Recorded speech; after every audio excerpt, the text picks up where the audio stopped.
Miles Upshur reporting for the Nosy Bastard Gazette. If you're so busy being mad, how have you found the time to take this nap, sir? No answer. No comments. Speaks volumes, doesn't it, ladies and gentlemen? Mentally ill, more like freeloading tax leech. How dare you? How very dare you, sir?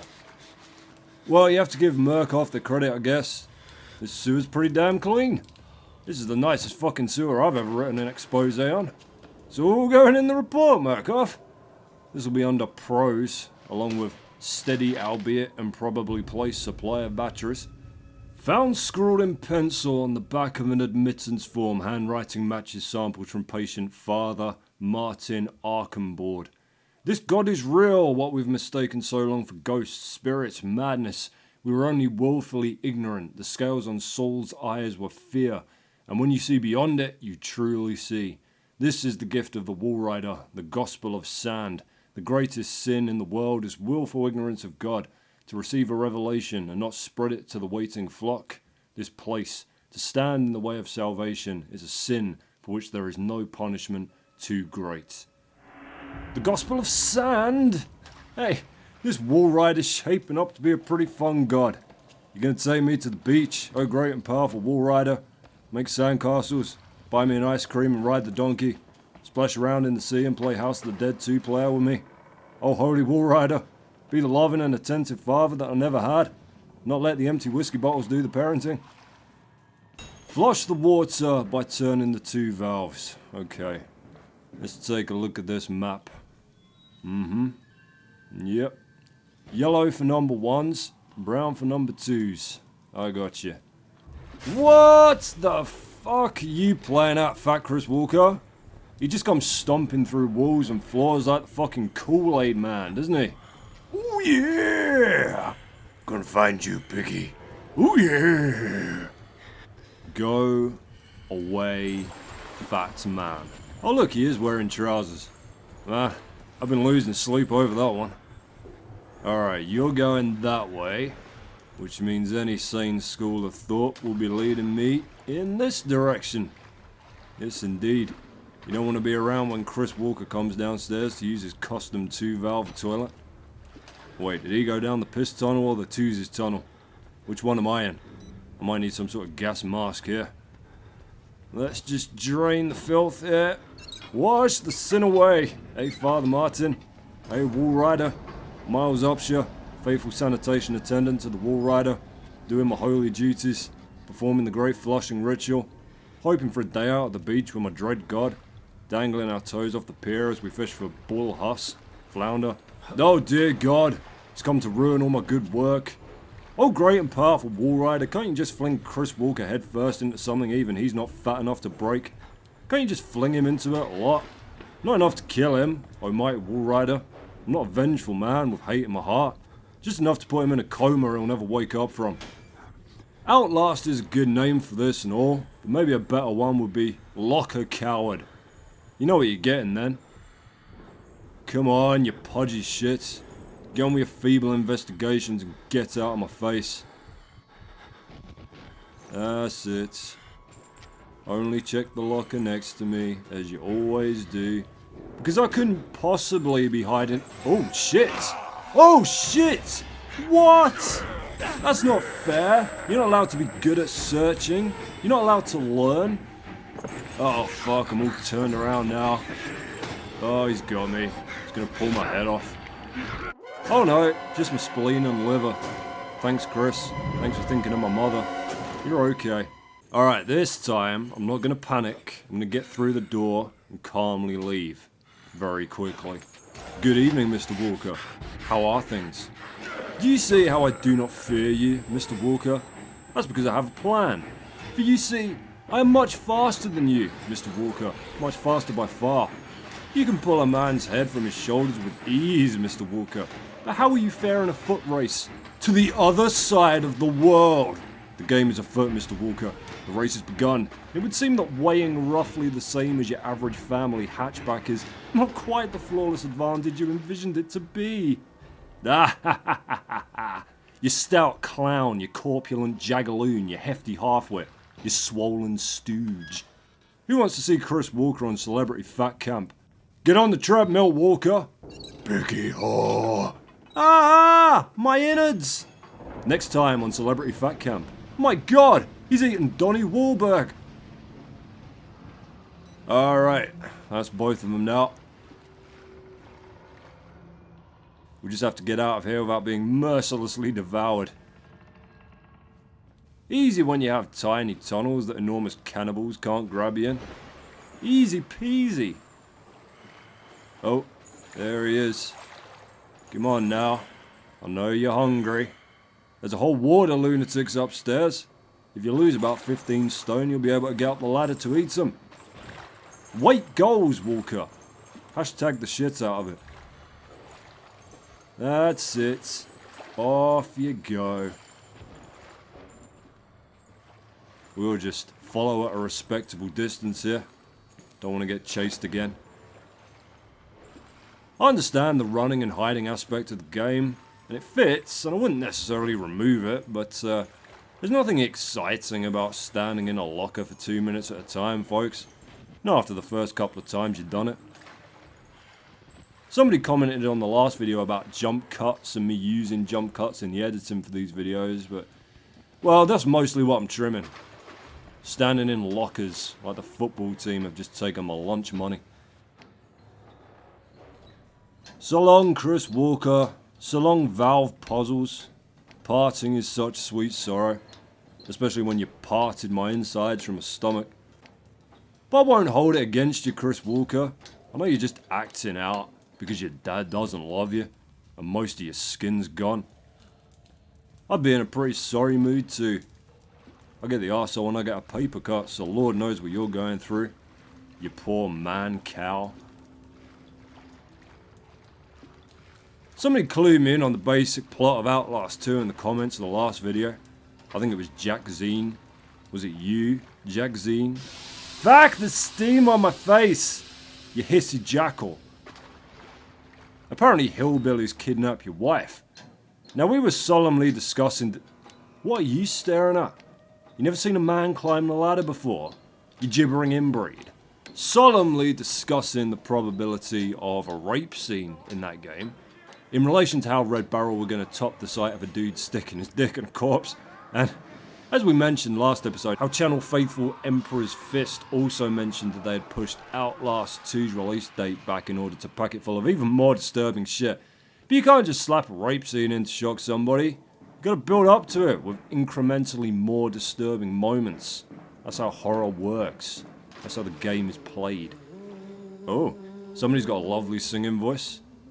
Don't be shy. Come back. Sing Life on Mars. Come on. You know the words. It's a god-awful small affair to the girl with the mousy hair. But her mommy is yelling no, and her daddy has told her to go. Shut up. Who are you to interrupt Bowie, you god-awful small affair? The doctor's dead, you know that, right? Dr. Wernicke died before he even started working here. What kind of experiments does a dead doctor perform on living patients? That's the question. You look like Bob the Zombie from Day of the Dead. The patients know Dr. Wernicke is dead. One asked me, what kind of experiments does dead doctor perform on living patients? What is Project Wallrider? Thanks for the tip, Bob. Say hello to Aunt Alicia. Say hello. Alicia. Must watch that again soon. I always seem to watch the first two and then skip day. And then everything after day. But that is no accident. Everything after day is a fucking atrocity. Yeah, blood. Male ward or female ward? All for miles. Aww. Alright, where were we? Sailors fighting in... Fuck! Don't die like that. Shit. Okay, minor disturbing moments for Outlast 2 to build up to the rape scene. Here we go. On the way to the woods, in the car trip down to the woods, you look over at your wife. And it's a man in a dress! Oh my god! But this is a fake out jump scare. This is a red herring. as it is quickly revealed that your wife is just exceptionally ugly. Oh, thank God. She'll turn to you and say, "Hey honey, remember when you married me just after the local news broke that I'd won the lottery?" And you'll say, "Of course, dear. That's how I stopped the loan sharks from taking my kneecaps away." And then that's all dealt with. Ah, what a fool you were to be scared of your man wife. Disturbing moment 2. As you're making your way down the path to your log cabin or your campsite or wherever you've convinced yourself is a good place to violate a grizzly bear's territorial claims, as you walk down the path with your ugly wife, random trees scream at you. Woo-hoo-hoo! What was that? Why did that tree scream? Woo-hoo-hoo! You'll never know. It's never explained. Look out! Here's another one. This will carry on throughout most of the game as a glitch. There will be no patch. Disturbing moment 3. You take a big bite out of a sandwich, and the sandwich screams at you. And you hurl it across the room. It comes limping towards you as you scoot backwards into the corner, moaning, "What gives you the right to eat me? What, do you think you're God? I'll violate your wife for this, Outlander." Uh-oh, you're in the naughty cupboard. I'd say a few more years in there might teach you to use a coaster with your drinks. Disturbing moment 4. There's a rat in your kitchen. What are you gonna do? Disturbing moment 5. You spend the first day of your woodland break strolling through the wilderness with your dog, Moxie. Moxie runs all around, chases sticks, jumps in and out of the river and reacts with hilarious bemusement at a cheeky family of squirrels. You take a couple of videos on your phone, figuring they might go viral on Facebook once you hit somewhere with a Wi-Fi signal to upload them. You get home as the sun begins to set, light a fire, and put your feet up. That's when you realise Moxie died 12 years ago. Disturbing moment 6. You check the videos of Moxie you recorded. The carefree adventures of your cherished pet have been replaced by your wife cheating on you with a sandwich. More than once it turns to directly flash its contents at you. It is egg and cress. You remember making egg and cress sandwiches with your mother before the accident, in which you died. Disturbing moment 7. You have a fevered nightmare in which you are a plastic bag drifting through the wind. You strongly feel like you want to start again. You blow past a Katy Perry concert where you hear that she has written a song about your life story. You receive no royalties. Disturbing moment 8. You look in the mirror and the devil jumps out and beats you to death with his dick. 2 more. Disturbing moment 9. You go to unpack your bag and find that instead of clothes or supplies or anything useful to your immediate situation, you have instead packed hundreds of eggs that have broken and already begun to smell. You lose your temper and shout at your wife, blaming her constant nagging for distracting you. She transforms into your dead grandmother and attacks you with a tin opener. Alright, let's take a quick break. Already weak, cold, still bleeding, but it doesn't hurt anymore, and I almost have quiet. I can't hear the wall rider anymore. Maybe the therapy is wearing off. I can't remember the dreams. Said I could earn my release from this place by submitting to the therapy. Lies. Of course they were lying. It was not therapy. We were sacrificed to conjure a demon. Please let there be no dreams. The only hell... Guess the missing sentence, lovelies. Best entry wins the rank of sergeant in my holy army.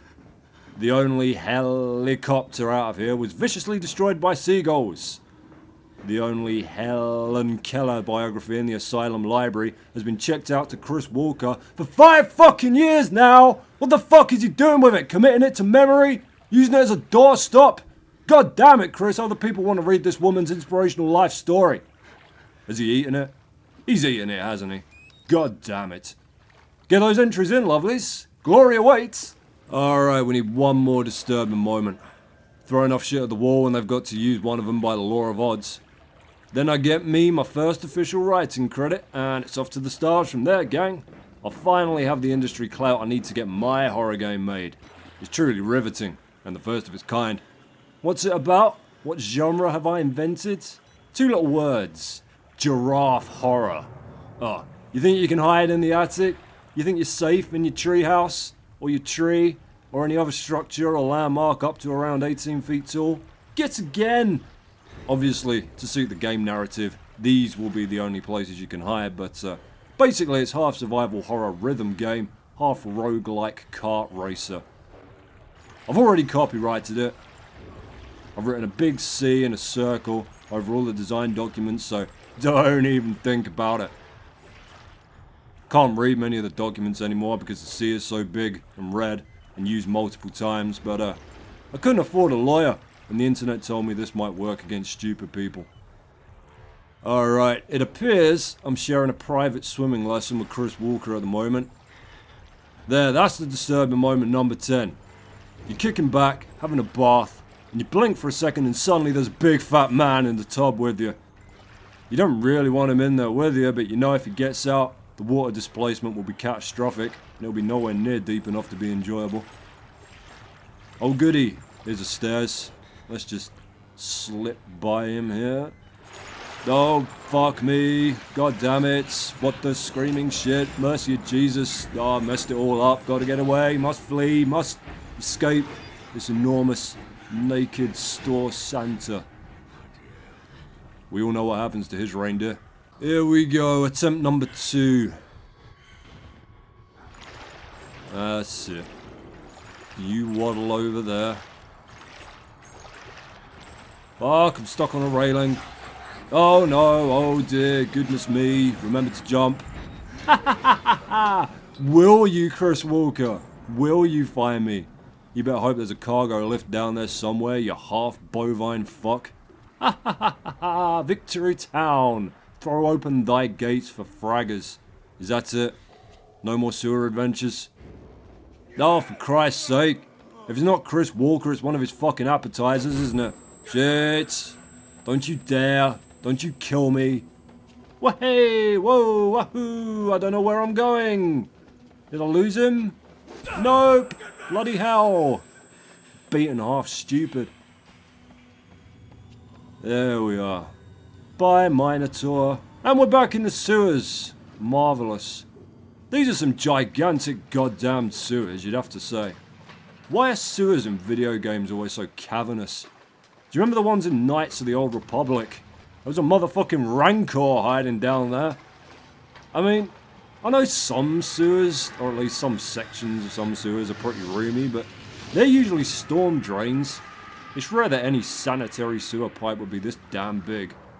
Although we do have them in London, because the Victorians panicked over population growth and thought within like 20 years there'd be thousands of tons of waste flying through them at one time, like some sort of enormous fecal subway train, so... Oh, we found the pantry. I thought this sewer couldn't smell any worse. Hundreds of bodies crammed into a room, thousands of flies. Is this the priest's way out? Oh, let's hope not. You think you'd at least get some poison Kool-Aid or something, wouldn't you? Come on. How hard is it to run a proper death cult?